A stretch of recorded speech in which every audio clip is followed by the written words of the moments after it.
ముందుగా బహ్రెయిన్ నుంచి మనకి వాసు గారు లైవ్ లో జాయిన్ అవుతున్నారు, ఆయనతో మాట్లాడదాం. వాసు గారు, ఇంతకు ముందే బహ్రెయిన్ లో ఒక బ్లాస్ట్ కి సంబంధించి ఒక మిస్సైల్ పడిన దృశ్యాలు చూసాం. ఆ మిస్సైల్ పడినప్పుడు అక్కడున్న వాళ్ళు ఎలా భయపడ్డారు, వాళ్ళ వాయిస్ మాకు ఆ వీడియోలో వినిపిస్తోంది. సో ఏంటి, మీరున్నారు కదా అక్కడ, సిచ్యువేషన్ ఎలా కనిపిస్తోంది? నిజంగా మేము ఇక్కడ వీడియోలో చూస్తున్నంత భయంకరంగా మీకు అక్కడ సిచ్యువేషన్ ఉందా? దేశాల్లో జరుగుతున్నటువంటిది అందరం కూడా క్షుణ్ణంగా గమనిస్తున్నామండి.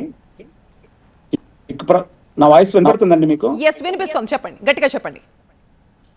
ఇక్కడ జరుగుతున్నటువంటిది క్షణ క్షణానికి అందరూ కూడా, ప్రజలు కూడా అప్రమత్తమై, అలాగే ఇక్కడ ఉన్నటువంటి భద్రతా చర్యలు వారు కూడా కట్టుదిట్టం చేసి ఎప్పటికప్పుడు మా అందరికీ కూడా అలర్ట్ చేస్తున్నారండి.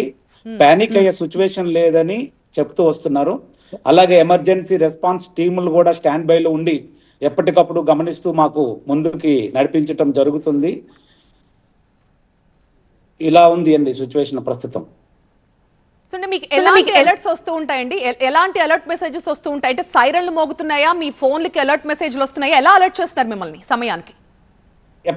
ఇప్పుడు కూడా మనం లైవ్ లో మాట్లాడుతుంటే సైరన్స్ వినపడుతున్నాయండి బయట. ఎప్పటికప్పుడు మెసేజ్ లో సైరన్స్ పంపిస్తూ ఉన్నారు. 24 hours మానిటరింగ్ సిస్టమ్ అనేది పనిచేస్తూ ఉంది.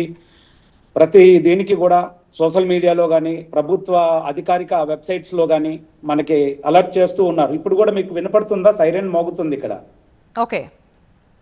సో ఈ రోజు మొత్తంలో ఎన్నిసార్లు సైరన్ మోగిందండి మీకు మార్నింగ్ నుంచి?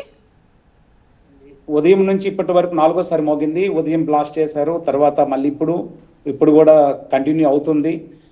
ఎప్పటికప్పుడు ప్రభుత్వాలు కూడా వాళ్ళ అధికారిక వెబ్సైట్లలో కావచ్చు, మనకి మొబైల్స్ యాప్స్ లో కానీ ఎప్పటికప్పుడు అలర్ట్ చేసే విధంగా చేస్తూ ఉన్నారు. సేఫ్ జోన్లో వెళ్ళండి, రోడ్స్ మీకు అవసరం లేనప్పుడు ఉపయోగించొద్దని చెప్తున్నారు.